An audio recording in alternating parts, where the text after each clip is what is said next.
Տիկին Բադալյան մի քանի օր առաջ Սերժ Սարգսյանը հանդիպել է հայկական համալսարանի ունկնդիրների եւ դասախոսների հետ եւ այդ ընթացքում հայտարարել, որ իրենք վարչապետի թեկնածու չեն առաջադրում, որովհետեւ այսօր չեն լուծում վարչապետի հարց, ուզում են իշխանափոխություն։ Ինչպես կմեկնաբանեք սա եւ այդ իմպիչմենտը, որ սկսել են։ Այդ դեպքում ինչի համար է դա։ Իրականում ինչպես նախկինում, այնպես էլ այսօր հասկանալի չէ, թե կոնկրետ ինչ է ուզում ընդդիմությունը, որովհետև նաև հասկանալի չէ ինձ համար հերթական անգամ ինչի համար են նախաձեռնել իմպիչմենտի գործընթաց,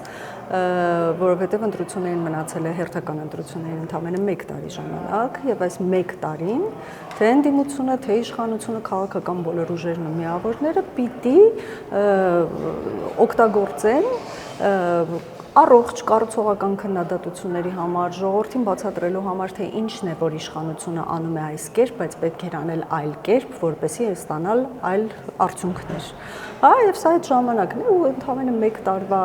համար հերթական անգամ իմպիչմենտի գործընթաց սկսելը ինձ հուշում է, անձամբ իմ կարծիքն այն է, որ մեր ընդդիմությունը, որը որ այս ընթացքում աչքի չի ընկել որևէ լուրջ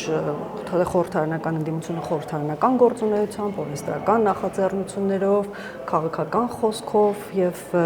թե արտաքին թե ներքին քաղաքականության մեջ դերակատարումով, այն դերակատարումով, որը որ վերապահված է ընդդիմությանը, որի իշխանության մաս է կազմում, իրենց հերթական ակցիան է սա, որպեսզի իրենց ընտրողներին ինչ որ կերպ հիշեցնեն իրենց մասին եւ արդարացնեն իրենց գոյությունը, ինչու՞ չէ, ինչպես մեզ են ասում, այնպես էլ ես այս դեպքում վերադարձնեմ իրենց այն աշխատավարձերը, որոնք ստանում են քաղաքացիների հարկերից։ Այս տեսանկյունից է պետք նայել ընդհանրապես այս ամբողջ գործընթացին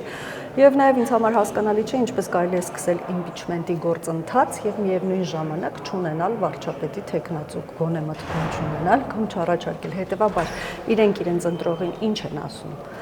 Մեկ մարդուն ումով են փոխարինում, երկիր ընդհանրապես վարչապետ պիտի ունենա, թե պիտի չունենա, այդ իշխանափոխության նպատակը ո՞րն է։ Իսկ քանի դեռ մեր ընդդիմությունը ժողովրդի հետ չի խոսում անկեղծ եւ չի բաց խաղաքարտերով չի ներկայանում, կարծում եմ, որ սա հերթական տապալված գործընթացն է եւ հերթական անգամ ինչ որ քաղաքական կյանքում որոշակի աշխուժություն մտցնելու այսպես նպատակ է։ Ամիսներ շարունակ մենք ականատես ենք լինում Ռոբերտ Քոչարյանի եւ Սերժ Սարգսյանի թիմերի փոխհրաձգությանը միմյանց վիրավորանքներին։ Սերժ Սարգսյանը այդ նույն խմբի հետ հանդիպմանը ասել է, որ ինքը Ռոբերտ Քոչարյանին թշնամի չի դիտարկում, ապրիլի 24-ին էլ հարցազրույցում ասել էր, որ հանգիստ թողեք Ռոբերտ Քոչարյանին։ Այդ դեպքում այս փոխհրաձգության օրակարգը կեղծ էր ըստ ձեզ։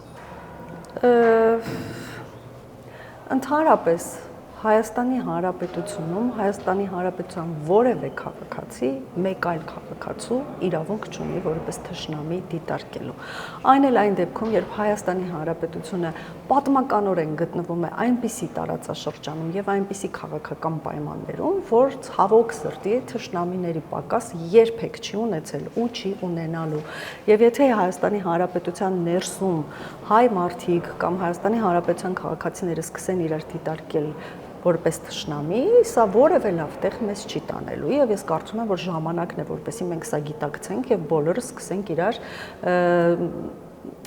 այլ կերպ վերաբերվել, որովհետեւ այսպես քաղաքական բաժանումները թշնամանք են այսպես հարցում։ Այս իմաստով ես հարգում եմ այդ կարծիքը, որ որևէ մեկը որևէ մեկին թշնամի չի դիտարկում։ Ինչ վերաբերում է ընդդիմության այս փոխհրաձգությունները, գուցե եւ ընդդիմության առաջնորդների միջև այդ փոխհրաձգությունները դադարեցված են կամ չեն էլ եղել, ես առանձնապես շատ չեմ ուսումնասիրել, բայց մենք այսօր էլ տեսնում ենք, որ խորհրդարանական ընդդիմությունը ինքը իր ներսում ունի խնդիր, երկու խմբակցությունները կարծես թե ընդհանուր հայտարարի չեն կարողանում մի շարք հարցերի շուրջ գալ։ Եվ միևնույն ժամանակ այս առումով էլ ինձ համար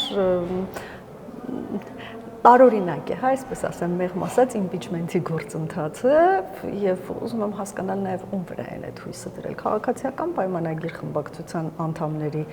իրենք էլ հստակ գիտեն եւ ես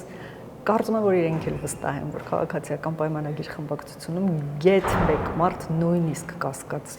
նույնիսկ չի կասկածում, նույնիսկ չի տատանվում, երբևիցե որևէ այլ դաշտ չի անցնելու։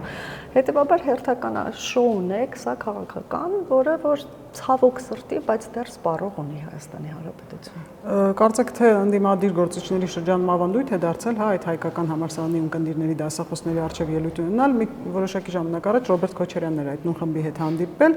եւ մի քանի ուշագրավ հայտարարություն է արել, մասնավորապես Հայաստանի իշխանություններին մեղադրել է 44-օրյա պատերազմը հրահրելու մեջ, նա մի արտահայտություն արեց հայերն են մեղավոր, այնուհետև փոխեց ասեց մենք, բայց արդեն ասել էր եւ դա լուրջ քննարկման թեմա դարձավ եւ մի հայտարարություն էլ է արել եւ նշել, որ 150,000 արցախցիներով 6 միլիոնանոց ադրբեջանցիների դեմ կռվեցին։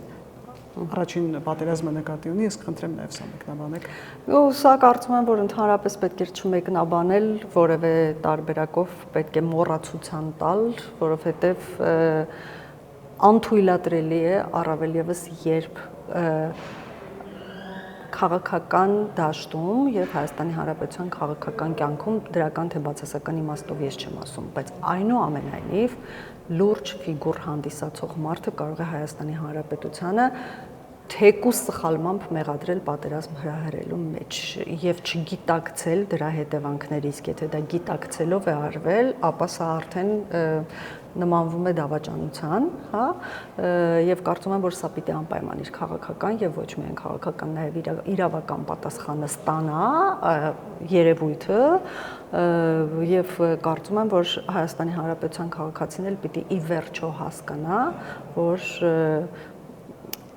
այս արտահայտությունը միանշանակ համահունչ է Ալիևի արած հայտարարություններին, հա, պատերազմը սանձազերծելու, պատերազմ հրահրելու եւ մնացած այլ տեսանկյուններից, ամեն դեպքում ես կարծում եմ, որ թե Հայաստանի Հանրապետության բոլոր քաղաքացիները, թե ամբողջ աշխարհը շատ լավ գիտի, որ Ադրբեջանը հարձակվել է Հայաստանի վրա եւ սկսվել է պատերազմ, որը որ անխուսափելի էր։ Մեղավորներ եւ անմեղներ փնտրելու հարցում միայն իշխանափոխություն անելու նպատակով, միայն իշխանության նկատմամբ վերաբերմունք ստեղծելու համար մի ամբողջ պետություն եւ մի ամբողջ ժողովուրդ վտանգի տակ դնել հերթական անգամ, կարծում եմ, որ սա անթույլատրելի է։ Եվ նաև մամուլում տեղեկություններ եղան, որ Կրեմլում Հայաստանի հետ հարաբերություններն այսուհետ համակարգելու է Ռուսաստանի նախագահի աշխատակազմի ղեկավարի տեղակալ Սերգեյ Կիրիենկոն, ընդ որում ինֆորմացիոն դաշտում, ես կխնդրեմ նաև ասեք, թե սա ինչ հետևանքներ կարող է ունենալ։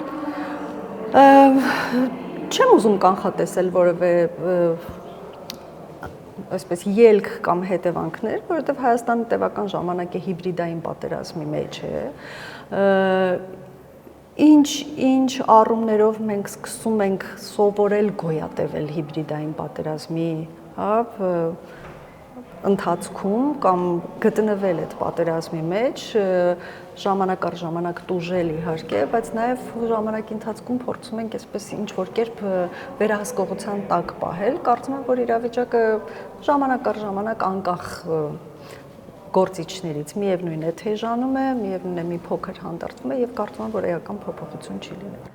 2026 թվականի խորհրդարանական ընտրությունների նախաշեմին ենք գտնվում, ինչ սպասել, ինչպիսի զարգացումներ տեղի կունենան այս ընթացքում։ Կարծում եմ, որ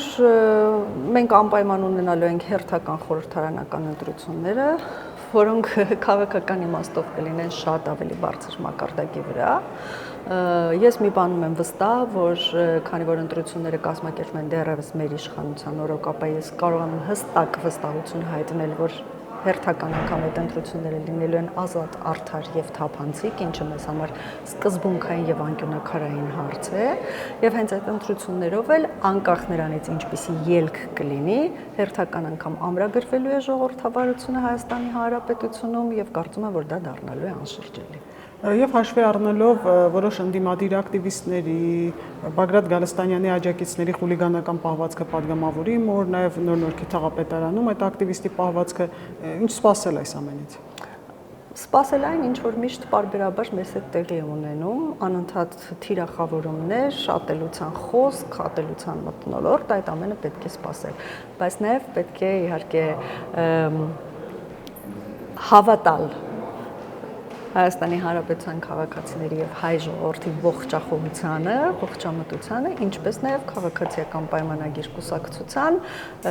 ամրությանը, կայունությանը եւ դիմացկունությանը։ Շնորհակալություն։ Ես եմ շնորհակալ։